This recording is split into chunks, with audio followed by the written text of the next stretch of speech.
नाचेगा किसान। छत्तीसगढ़ के अंगना में खेती बाड़ी चौरा में फूले सुघर धान। संगी रे मगन होके नाचेगा किसान। संगी रे मगन होके नाचेगा किसान।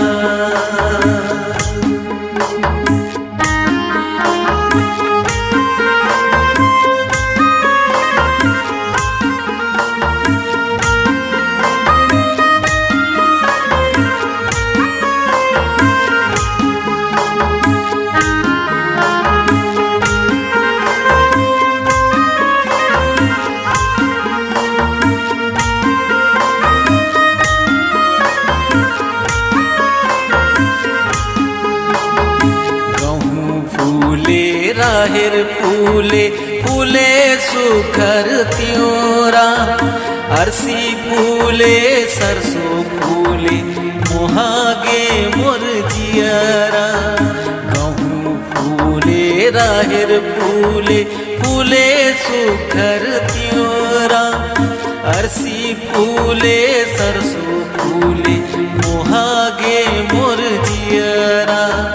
बंधवा के बंधनामा खेती बाड़ी रुधनामा अटक गे मोर जा। संगी रे मगन होके नाचेगा किसान।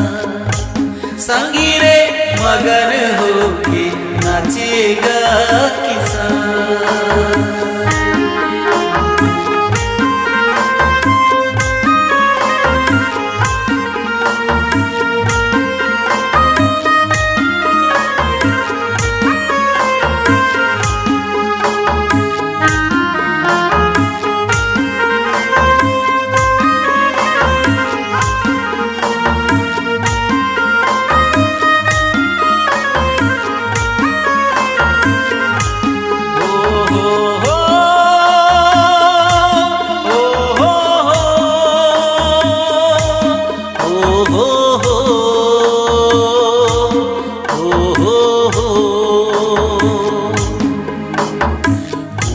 भरे तरिया भरे मिठ मिठ है पानी।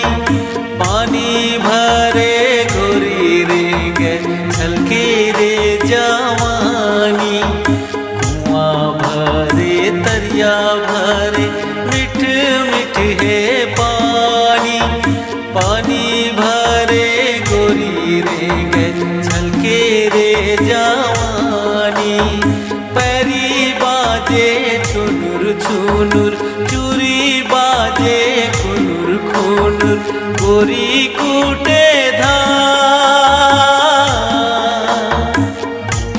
संगी रे मगन होके नाचेगा किसान। संगी रे मगन होके नाचेगा किसान। छत्तीसगढ़ के अंगना में खेती बाड़ी चौरा में फूले सुघर धान। संगी रे मगन होके नाचेगा किसान। संगी रे मगन होके नाचेगा किसान। छत्तीसगढ़ के अंगना में खेती बाड़ी चौरा में फूले सुघर धान। संगी रे मगन होके नाचेगा किसान। संगी रे मगन होके नाचेगा किसान। संगी रे मगन होके नाचेगा।